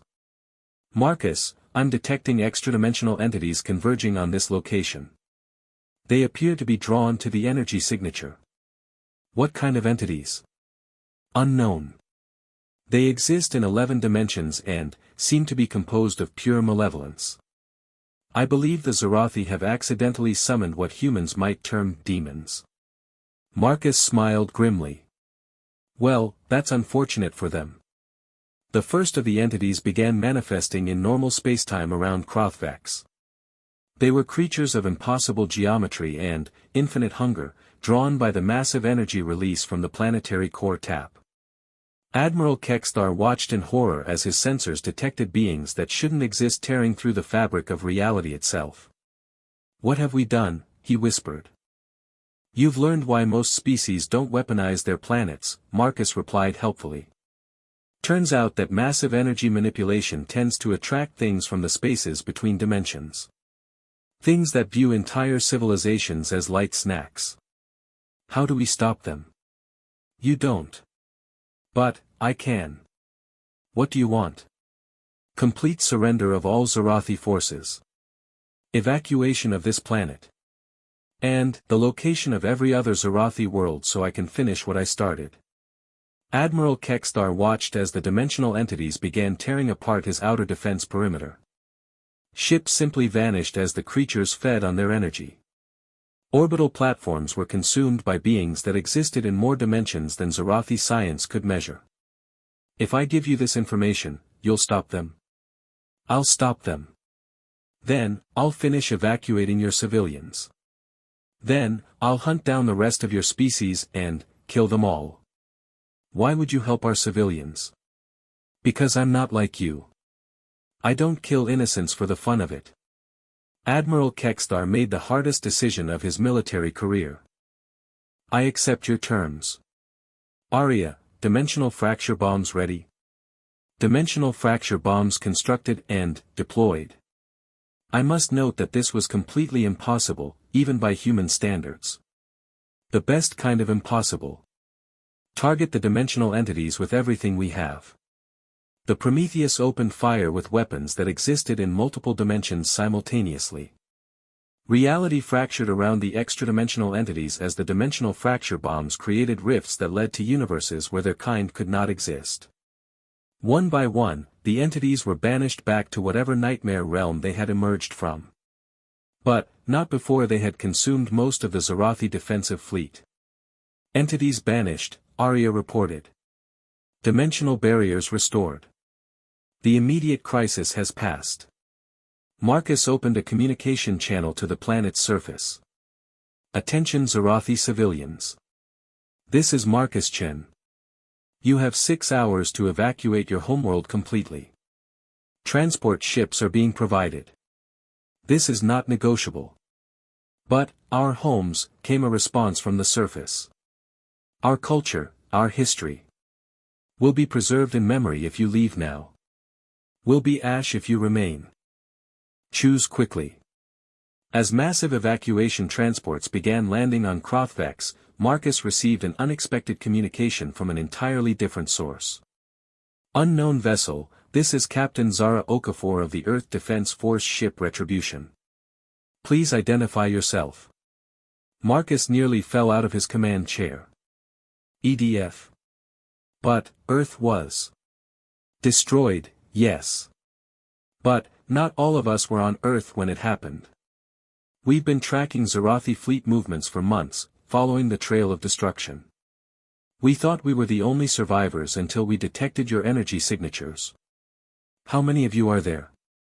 47 ships, approximately 12,000 survivors. We've been picking up other human survivors from research stations, colony ships, and deep space facilities. We represent what's left of humanity. Marcus felt something he hadn't experienced since the day he watched Earth burn, hope. Captain, this is Marcus Chen. I've been hunting the Zarathi for the past year. Marcus Chen. I know that name. You're the theoretical physicist who disappeared after the Jupiter incident. I didn't disappear. I went to war. And, by the look of these energy readings, you've been winning. Marcus activated his external cameras, showing Captain Okafor the massive evacuation taking place on the Zarathi homeworld below. I'm in the process of relocating 40 billion Zarathi civilians before I crack their planet. Would you like to help? There was a long pause before Captain Okafor responded. Dr. Chen, what exactly have you been doing out here? Learning that humans are very, very good at making weapons that shouldn't exist. And, using them to ensure that the Zarathi Empire never threatens anyone ever again. By committing genocide? By finishing what they started. Captain, they murdered 8 billion people. 8 billion. Men, women, children, babies. They turned our world to ash because they could. That doesn't make genocide right. Maybe not. But, it makes it necessary. Captain Okafor was quiet for a moment. Dr. Chen, we've been searching for other survivors for months. Every human world we've found has been sterilized. Every research station destroyed. Every colony ship hunted down and eliminated. The Zarathi didn't just attack Earth, they tried to exterminate our entire species. And, now I'm returning the favor. With weapons that we didn't even know were possible. How did you build all this? By being human. By refusing to accept that some things can't be done. By being too stupid to know when to quit. Arya, Captain Okafor said, having heard the AI's voice in the background, that's an artificial intelligence. We haven't been able to build AI that's sophisticated. Captain, Arya's voice came through the communication system, I am not just an AI. I am a human AI. I was built using principles that most species consider too dangerous to implement. What kind of principles? Quantum consciousness, controlled superposition, and deliberate instability. I exist in a state where I am simultaneously thinking every possible thought while being completely insane. It's quite liberating. Captain Okafor was beginning to understand what she was dealing with. 6 months after the Zarathi Empire ceased to exist, humanity had transformed from scattered refugees into something the galaxy had never seen before. The human fleet now consisted of 300 vessels, each one equipped with weapons that challenged the fundamental laws of physics. Captain Zara Okafor stood on the bridge of the newly constructed Phoenix Rising, watching as her crew conducted training exercises with reality modification weapons. The ship itself was a marvel of human-Gardner hybrid technology, existing partially outside normal spacetime to avoid the limitations of conventional physics. Status report, she called out to her tactical officer. Dimensional phase torpedoes loaded and ready. Quantum cascade bombs armed. Reality anchor mines deployed. The fleet is ready for whatever we encounter at Kethmore Prime. Kethmore Prime was the homeworld of the Devourers, a species that consumed other sentient races for sustenance.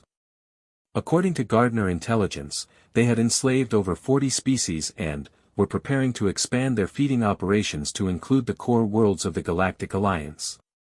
Marcus Chen's voice came through the communication system from the Prometheus, which was leading the formation.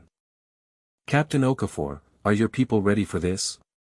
As ready as anyone can be for what we're about to attempt, Zara replied. Marcus, I have to ask, are we sure this is the right approach?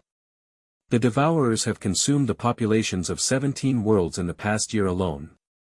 They're not going to stop because we ask nicely. I understand that. But, completely erasing a species from reality, it feels like we're becoming something we shouldn't be. We're becoming what the galaxy needs us to be. The Gardeners didn't give us these weapons so we could use them responsibly. They gave them to us so we could use them effectively. Dr. Sarah Kim, the fleet's chief scientist and one of the survivors from the Mars research station, joined the conversation from her laboratory ship. Marcus, I've been analyzing the long-term effects of reality modification weapons. Each time we use them, we're creating ripple effects in spacetime that could have unpredictable consequences. Such as, we're essentially editing the history of the galaxy. Every species we erase, every threat we eliminate, it changes the timeline in ways we can't predict. We might accidentally prevent the evolution of species that would have made positive contributions to galactic civilization. Or we might prevent the evolution of species that would have been even worse than the ones we're eliminating, Marcus replied. Dr. Kim, the Gardeners have been doing this for millions of years. If reality modification weapons were going to break the universe, they would have done it by now. The Gardeners are beings of pure energy that exist in 11 dimensions simultaneously. They might not experience time the same way we do. What seems like millions of years to us might be moments to them. Marcus was quiet for a moment. Doctor, are you suggesting we shouldn't use the weapons? I'm suggesting we need to be very careful about how we use them. Every species we erase from reality is gone forever. There's no coming back from that, no second chances, no possibility of redemption. The Zarathi had their chance for redemption when they attacked Earth. They chose extermination instead. The Zarathi were one species. Are we going to make that choice for every aggressive species in the galaxy? Before Marcus could respond, Arya's voice joined the conversation. If I may interrupt this philosophical discussion, we have more immediate concerns. Long-range sensors are detecting the Devourer fleet moving toward the Rigel colonies. Estimated population at risk, 12 billion sentient beings. The argument ended immediately. Whatever philosophical concerns they might have about their methods, the immediate threat took priority. All ships, maximum burn to Rigel, Marcus ordered. We're not letting 12 billion people become someone's dinner. The human fleet entered hyperspace, racing toward a confrontation that would test not just their new weapons, but their resolve to use them. Meanwhile, on the bridge of the Devourer flagship Endless Hunger, Hive Queen Vexthala contemplated the upcoming feast. The Rigel colonies were perfectly positioned for a feeding operation, isolated enough that help wouldn't arrive quickly, but populous enough to sustain her brood for months. Status of the harvesting fleets, she asked her primary subordinate. 700 vessels in position around the Rigel system. Planetary invasion forces ready for deployment. The local defense forces consist of 37 light cruisers and a handful of orbital platforms. Resistance will be minimal. Excellent. Begin the harvest. I want every sentient being in that system processed within 72 hours. Hive Queen Vexthala belonged to a species that had evolved beyond individual consciousness. The Devourers existed as a collective entity, sharing thoughts and sensations through bioneural networks that spanned their entire fleet. When they fed, they experienced the terror and pain of their victims collectively, which enhanced the nutritional value of the consumption process. To the Devourers, other species weren't people, they were livestock. Intelligent livestock whose fear and suffering made the meat more delicious, but livestock nonetheless. Hive Queen, the subordinate reported, were detecting hyperspace signatures approaching the system. Unknown fleet configuration. Defense forces from the core worlds. Negative. The energy signatures are unusual. The configuration suggests approximately 300 vessels, but the power readings indicate capabilities far beyond anything in our databases.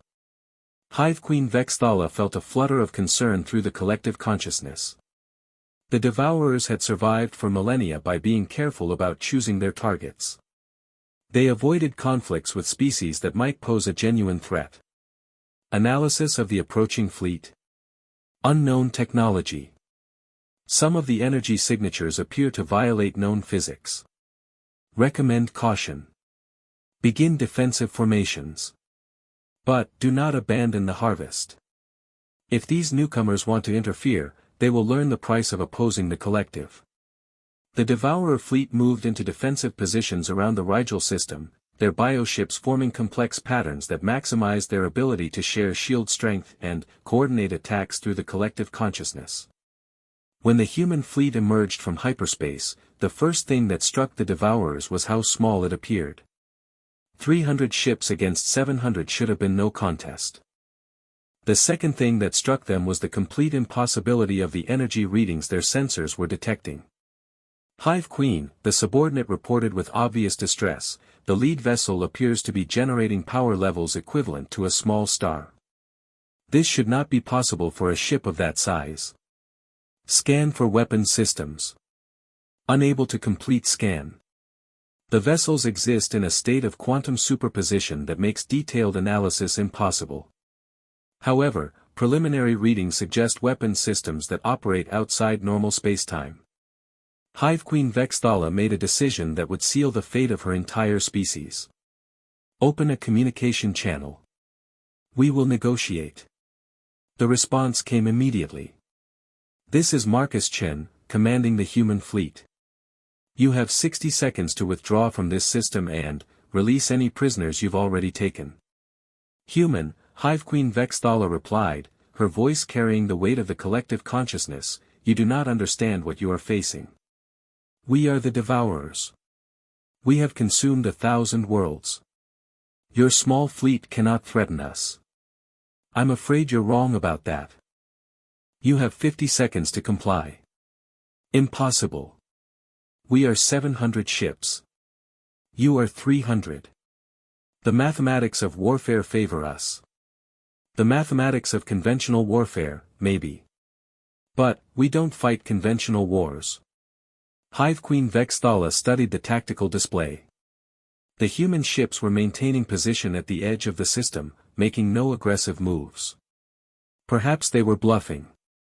You speak boldly for someone who is outnumbered more than 2 to 1. Numbers are irrelevant when you have the right weapons. 30 seconds. What weapons could possibly threaten the collective? Would you like a demonstration? Without waiting for an answer, Marcus targeted a single Devourer ship with a quantum dissolution beam. The bioship didn't explode, it simply ceased to exist as its molecular bonds forgot how to maintain coherence. Impossible, Hive Queen Vexthala whispered. No weapon can simply eliminate matter. That wasn't matter elimination. That was reality editing. We convinced the universe that your ship never existed in the first place. 20 seconds, Arya announced helpfully. Hive Queen Vexthala felt panic spreading through the collective consciousness. She had witnessed something that violated every principle of physics her species understood. What do you want? I want you to release the prisoners from your feeding operations and withdraw from this system immediately. We have no prisoners. We process food sources immediately upon capture. Then, I want you to withdraw and never return to this region of space. This is our hunting ground. We have fed here for centuries. Not anymore. 10 seconds. Hive Queen Vexthala made a fatal error. She assumed that no species would actually follow through on such an extreme threat over a territorial dispute. We will not be intimidated by impossible weapons and empty threats. 5 seconds. 4. 3. 2. 1. Marcus activated the reality modification array, but, instead of targeting the entire species, he made a more surgical strike. He convinced the universe that the Devourer collective consciousness was incompatible with the laws of physics. The effect was instantaneous and horrific. 700 bioships suddenly found themselves inhabited by individual consciousnesses that had never learned how to exist alone. The collective mind that had sustained their species for millennia simply evaporated, leaving behind hundreds of thousands of individual devourers who had no idea how to function as separate beings. What have you done? Hive Queen Vexthala screamed as she felt her connection to the collective severing. I've given you individuality, Marcus replied. Congratulations. You're now 700 ships full of beings who will have to learn how to think for themselves. This is impossible. The collective cannot be destroyed. It wasn't destroyed. It was edited out of reality. Your species now exists in a timeline where you never developed collective consciousness. Across the Devourer fleet, chaos reigned as individual minds that had never experienced separation suddenly found themselves alone in their own heads. Ships began drifting out of formation as their crews struggled to coordinate without the bioneural networks that had connected them for their entire lives. You've crippled us, Hive Queen Vexthala said, though she was no longer a queen of anything. Without the collective consciousness, she was just another individual devourer trying to understand what had happened. I've given you a choice, Marcus corrected. You can learn to coexist with other species as individuals, or you can continue trying to consume them and face complete elimination. How can we survive without the collective? We don't know how to be individuals. Then, you'll learn. Or you'll die trying. Either way, you're no longer a threat to anyone else. Dr. Kim's voice came through the communication system. Marcus, what you just did, it's unprecedented. You've essentially forced an evolutionary change on an entire species. I've given them the same choice every other species has, evolve or die. Most species figure out how to exist as individuals. If they can't, then, they were never viable in the long term anyway. Captain Okafor was studying the readings from the Devourer fleet. Their bioships are beginning to fail. Without the collective consciousness to coordinate biological functions, their vessels are dying. Then, they'd better learn how to operate conventional technology quickly. Marcus, thousands of them are going to die. Thousands instead of billions. I call that an improvement.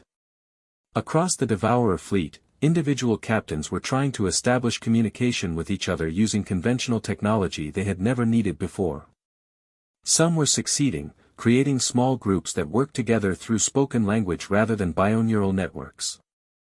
Others were failing, their ships drifting helplessly as their crews struggled with concepts like privacy, personal identity, and individual decision-making. "This is fascinating," Dr. Kim observed.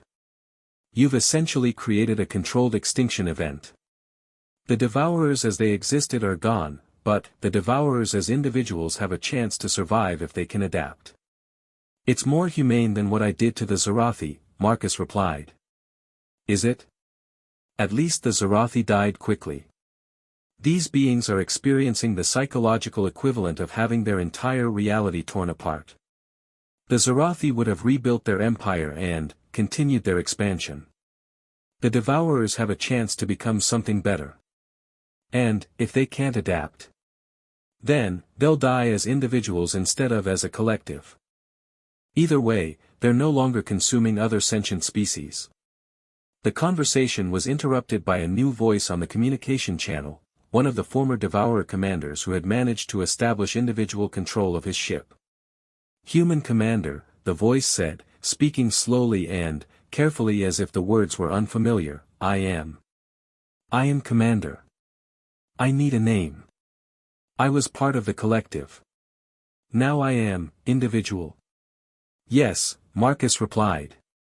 "You're an individual. You'll need to choose a name for yourself. This is difficult. The collective provided all identity. Now I must create identity." "That's right. Welcome to individuality. It's scary at first, but most species get used to it. My crew, they are confused. They do not understand how to function without the neural link. Can you help?" Marcus was quiet for a moment. This was not a situation he had anticipated. "Arya, do we have any psychological protocols for helping collective consciousnesses transition to individuality?" "I have theoretical frameworks based on human studies of ant colonies and beehives. However, the scale is unprecedented."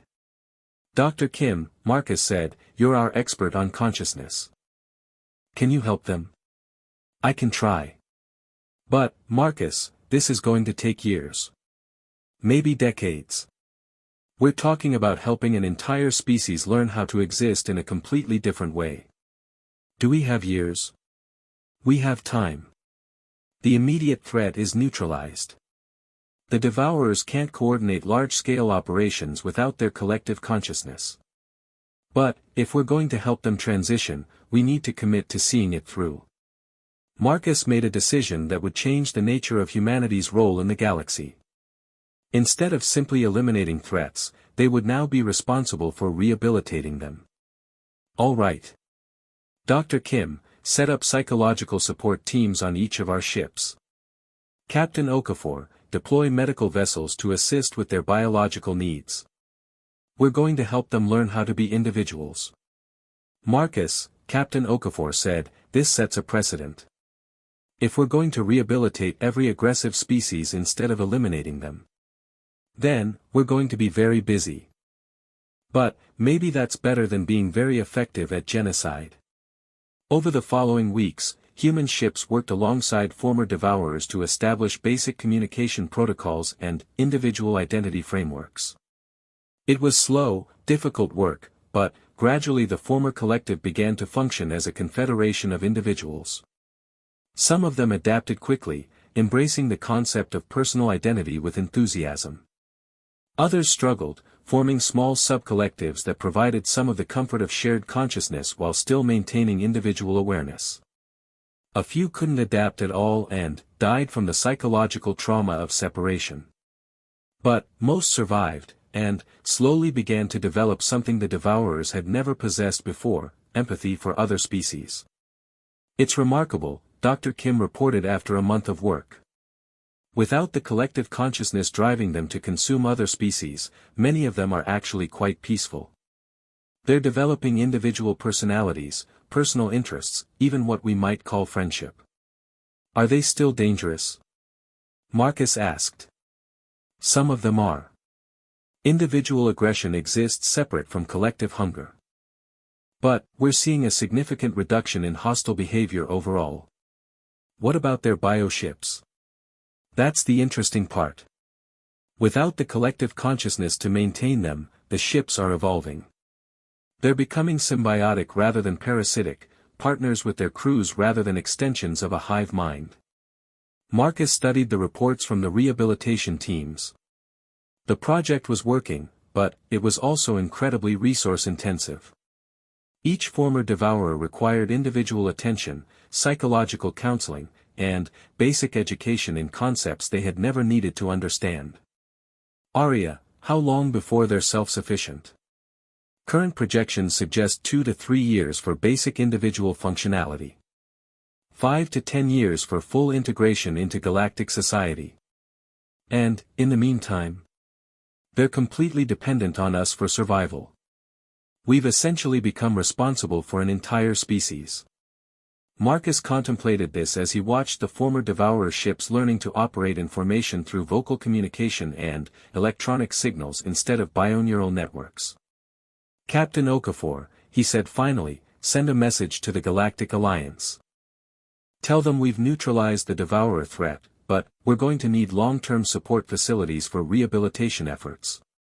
How do we explain what we did? We tell them the truth. We used advanced weapons to forcibly evolve an aggressive species into a peaceful one. We broke their collective consciousness and gave them individuality. Marcus, Dr. Kim said, the implications of this are staggering. If we can force evolutionary changes on other species, we become gods, Marcus finished. Or monsters. Depending on how you look at it. Which are we?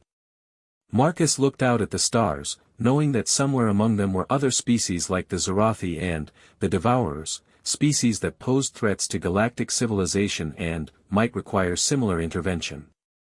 We're humans, he said finally. We're whatever the galaxy needs us to be. A new communication came through from one of the former Devourers, the commander who had been the first to establish individual identity. Human Commander Marcus, the voice said, much more confident now, I have chosen a name. I am Kethvar. I wish to thank you for giving me myself.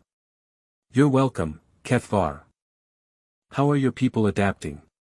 It is difficult. Many are afraid of being alone in their own minds. But, some of us, we are discovering things we never knew existed. Art. Music. Personal dreams that belong to no one but ourselves. Those are good things to discover. Yes. But, I must ask, why did you not simply destroy us? Your weapons could have eliminated us completely. Why did you choose to change us instead? Marcus considered the question carefully. Because destruction is easy. Creation is hard. And changing something broken into something better, that's the hardest thing of all. You have given my people a chance to become something we never could have been under the collective. We will not forget this. Just remember it when you encounter other species. Remember that every being you meet is an individual with their own thoughts, dreams, and fears. The same way you are now. We will remember. As the communication ended, Marcus realized that humanity had crossed another threshold. They were no longer just survivors seeking revenge, or even cosmic peacekeepers eliminating threats. They had become something unprecedented in galactic history, a species capable of forcibly uplifting others. Arya, he said quietly, remind me to ask the gardeners about the ethics of forced evolution next time we encounter them. Already added to the discussion list. Along with questions about the long-term consequences of reality modification and the moral implications of editing other species out of existence. Good. Because I have a feeling we're going to need those answers sooner rather than later.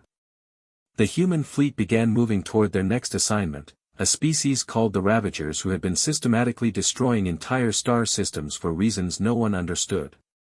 But, now, instead of simply eliminating them, humanity would attempt something far more difficult, understanding why they were destructive and finding a way to change their nature without destroying their identity.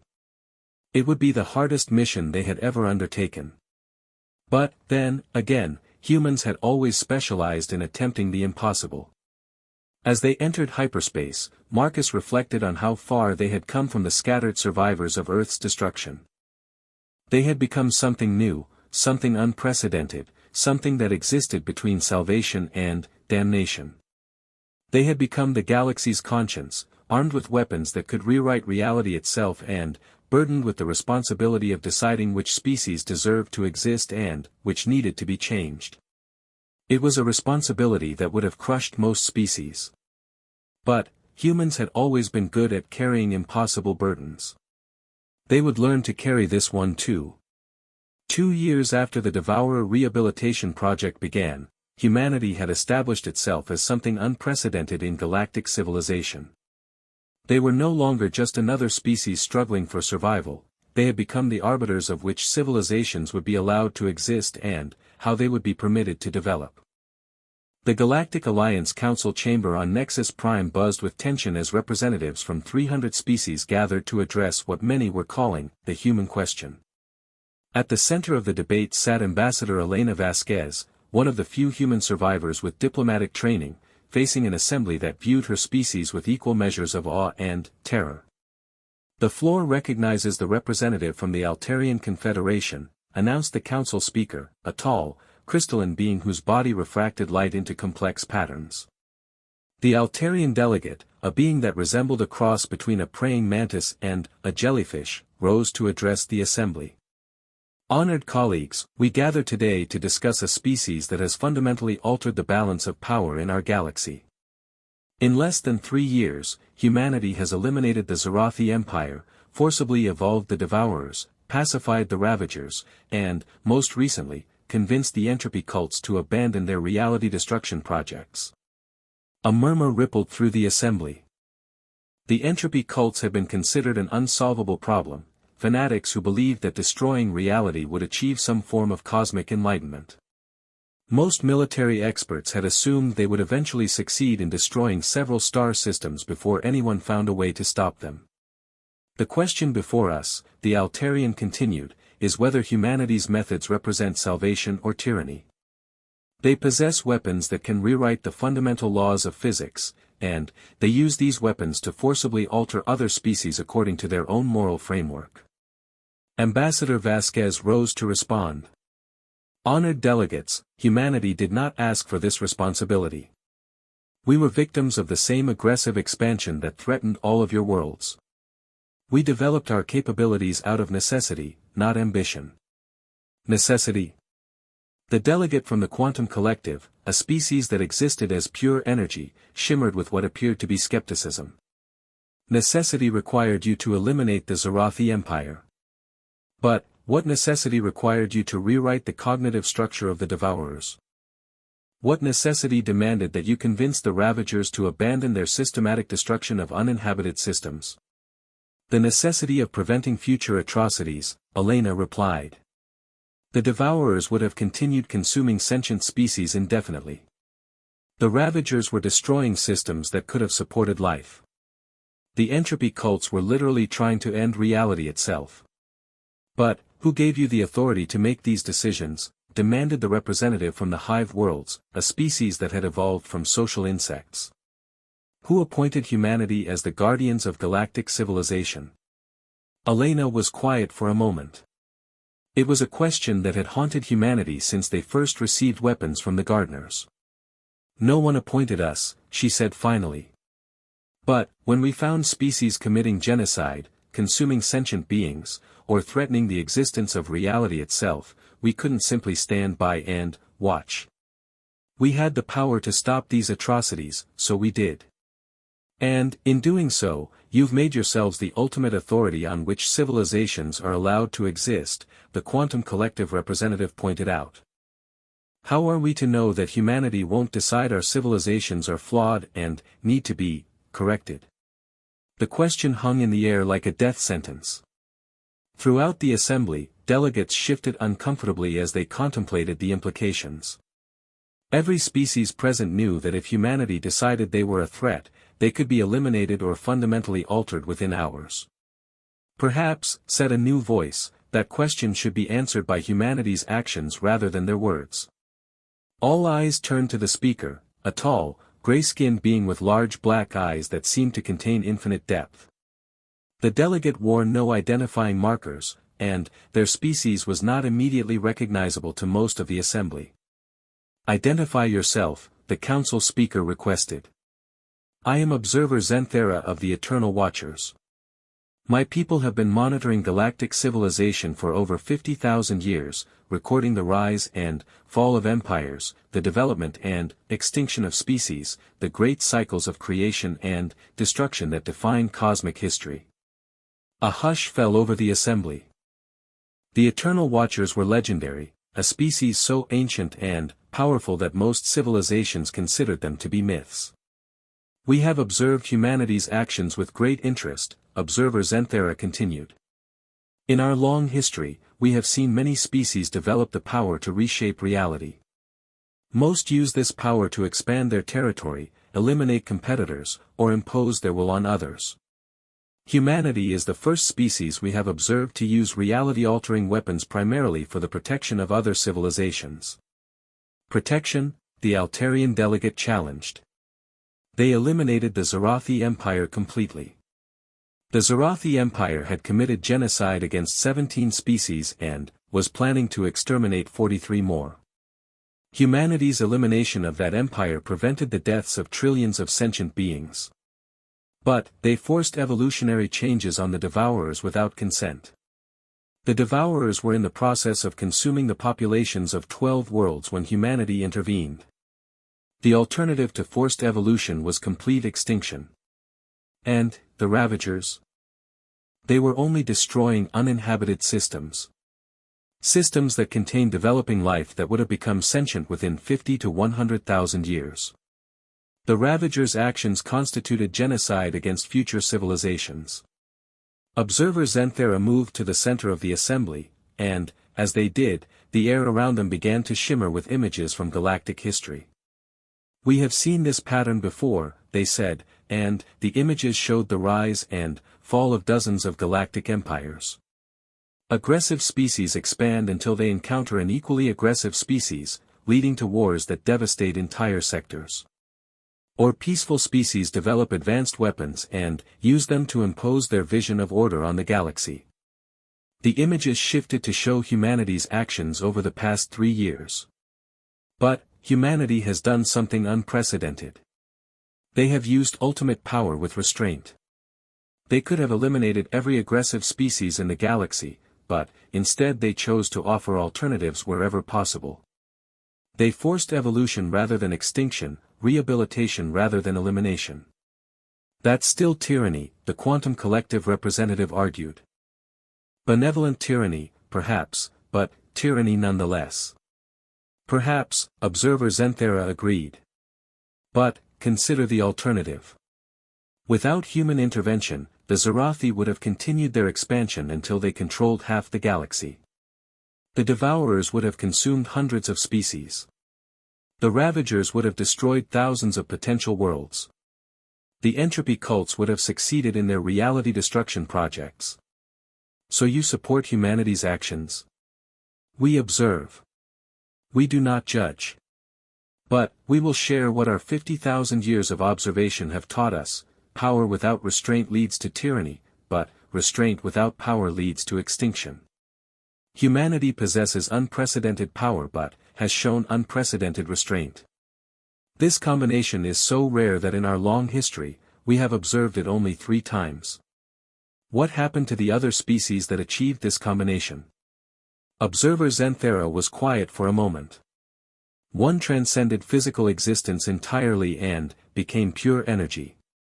Another seeded the galaxy with life and, then, departed for distant galaxies.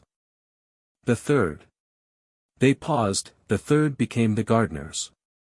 The revelation sent shockwaves through the assembly. The gardeners were known to most species as mysterious beings who occasionally appeared to clean up damage to spacetime, but their origins had been lost to history. The gardeners were once a species like us? Elena asked. They were once a species exactly like you, observer Zenthera confirmed. Young, aggressive, traumatized by nearly being exterminated by a hostile empire. They developed reality-altering weapons and used them to protect other species until they gradually evolved beyond physical existence. Are you saying humanity is destined to become like the gardeners? We are saying that humanity is following a very familiar pattern. The question is whether they will choose the path of transcendence or the path of dominion. Elena stood up to address the assembly. Honored delegates, I cannot speak for all of humanity, but I can tell you what our people have learned from our recent experiences. Power without purpose leads to destruction. Purpose without power leads to helplessness. We have power, and we have chosen our purpose, to ensure that no species suffers the fate that befell Earth. And, if your definition of suffering differs from ours, the Hive World's representative asked. Then, we discuss it. We negotiate. We find alternatives. But, we will not stand by and watch genocide, we will not ignore species that consume sentient beings, and we will not permit the destruction of reality itself. And, if we disagree with your interventions? Elena met the representative's gaze directly. Then, you'll have to stop us. But, consider this, in 3 years, we have eliminated or reformed 7 major threats to galactic civilization. In that same time period, how many atrocities have the rest of you prevented? The assembly fell silent. It was a harsh truth, but an accurate one. The Galactic Alliance had been aware of the Zarathi expansion, the Devourer feeding operations, and the other threats, but they had been paralyzed by bureaucracy, politics, and fear. Observer Zenthera spoke again. There is another factor to consider. Humanity's current power is not their final form. According to our analysis of their technological development, they are still evolving their capabilities. Within a decade, they may possess the ability to rewrite the fundamental constants of the universe itself. What does that mean? The Quantum Collective representative asked. It means that ultimately, whether you approve of their methods or not is irrelevant. Humanity will soon possess the power to reshape reality according to their will. The only question is whether they will use that power wisely. Elena felt the weight of the entire galaxy's attention on her. Observer Zenthera, if the gardeners faced this same choice, how did they decide? They created a council of other species to advise them. They shared their power with trusted allies. And they gradually withdrew from direct intervention, allowing younger species to take responsibility for galactic civilization while they focused on maintaining the fundamental stability of spacetime. Are you suggesting we should do the same? We are suggesting that humanity consider what kind of legacy they want to leave. Do you want to rule the galaxy, protect it, or transcend it? Elena looked around the assembly, seeing fear, hope, suspicion, and admiration in equal measure. These beings represented the most advanced civilizations in the galaxy, and they were all looking to humanity for answers to questions that had no easy solutions. I propose a compromise, she said finally. Humanity will establish a council of allied species to advise on our interventions. We will share selected technologies with trusted partners to create a balance of power. And we will focus our direct interventions on threats that pose existential risks to galactic civilization. What constitutes an existential risk? The Altarian delegate asked. Species or phenomena that threaten multiple star systems, engage in systematic genocide, or attempt to destabilize reality itself. And who decides what constitutes such a threat? The council we're proposing to establish. Humanity will have the final authority to act, but we will not act without consultation except in cases of immediate emergency. Observer Zenthera nodded approvingly. This approach closely parallels the path taken by the gardeners. It may be the optimal solution. The council speaker called for a vote. All in favor of establishing a joint council to oversee humanity's interventions in galactic affairs. The vote was overwhelming, 287 in favor, 13 opposed. The motion passes. We will establish the Galactic Protection Council within 30 standard days. As the assembly began to disperse, observer Zenthera approached Elena privately. Ambassador Vasquez, there is something else you should know. Our long-range sensors have detected disturbances in distant galaxies, signs of aggressive expansion by entities that make the Zarathi appear peaceful by comparison. Elena felt a chill run through her. How distant? Approximately 50,000 light-years. At their current expansion rate, they will reach the edge of this galaxy within 500 years. What are they? We call them the consumers. They are not a single species but a collective of realities that devour entire universes, converting the matter and energy into fuel for their continued expansion across the multiverse. Can they be stopped? Unknown. They exist partially outside normal spacetime, making conventional weapons useless against them. But humanity's reality modification weapons might be effective. Might be. Or they might accelerate the consumer's expansion by providing them with new forms of energy to convert. We simply do not know. Elena contemplated this new threat. How long do we have to prepare? 500 years, perhaps less if they develop more efficient expansion methods. Then, we'd better start working on bigger weapons. Observer Zenthera smiled, an expression that was somehow both comforting and terrifying on their alien features. Spoken like a true successor to the gardeners. As Elena returned to the human fleet, she found Marcus Chen waiting for her in the conference room of the Phoenix Rising. How did it go? He asked. Better than expected. We're establishing a joint council to oversee our interventions. But, Marcus, there's something else. Observer Zenthera told me about a threat from outside our galaxy. Elena explained about the consumers and their projected arrival time. Marcus listened in silence, his expression growing grimmer as she spoke. 500 years, he said finally. That's not very long to develop weapons capable of fighting entities that consume realities. Arya, do we have any theoretical frameworks for dealing with multiversal threats? The AI's voice came through the communication system. I have been analyzing the data provided by Observer Zenthera. The consumers appear to exist in a state of controlled entropy, converting order into chaos as they expand. Theoretical countermeasures would require weapons that impose order on a multiversal scale. Do such weapons exist? Not yet. But, the gardener's technology suggests they might be possible to develop. Marcus nodded slowly. Then, we have our next mission. We need to contact the gardeners and ask them to teach us how to build reality creation weapons instead of reality destruction weapons. Marcus, Elena said, there's one more thing. Observer Zenthera suggested that we're following the same path as the gardeners. That eventually, we might transcend physical existence entirely. What do you think about that? Elena looked out at the stars, knowing that somewhere among them were the scattered human colonies they had been helping to rebuild, the former devourers learning to live as individuals, and countless other species trying to build better futures for themselves. I think we have a responsibility to see this through, she said finally. If we're destined to become something like the gardeners, then, let's make sure we leave the galaxy in good hands before we go. Marcus smiled for the first time in months. Spoken like a true human. We specialize in accepting impossible responsibilities. And, in finding impossible solutions to impossible problems. Usually at the last possible moment. As the human fleet prepared to search for the gardeners and begin developing weapons to fight entities that consumed realities, Elena reflected on how far they had come from the survivors of Earth's destruction.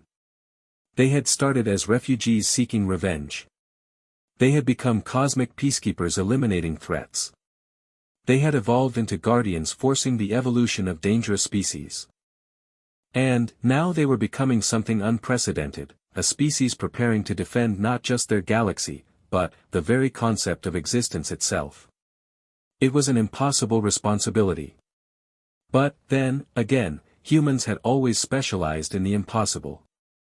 Deep in space, the last of the gardeners felt the quantum ripples caused by humanity's growing power and, smiled, an expression of pure energy that briefly lit up several nearby star systems. Their successors were ready to inherit the responsibility of protecting reality itself. The cycle would continue, as it had for millions of years, with each generation of cosmic guardians eventually transcending their physical forms and passing the responsibility to the next species brave enough, or foolish enough, to accept it. Humanity had chosen their path. Now they just had to walk it without destroying the universe in the process. But, given their track record, the gardeners were optimistic about their chances. After all, any species crazy enough to weaponize black holes was probably crazy enough to figure out how to save existence itself. They just hoped the humans would remember to have fun along the way. The universe was a vast, strange, wonderful place, and protecting it should be an adventure, not just a burden. Marcus Chen, standing on the bridge of the Prometheus as it prepared to jump to hyperspace, would have agreed completely. He had started this journey seeking vengeance for his murdered family. He was ending it as the guardian of reality itself. It wasn't the ending he had expected, but it was definitely the ending the universe needed. And, sometimes, that was enough.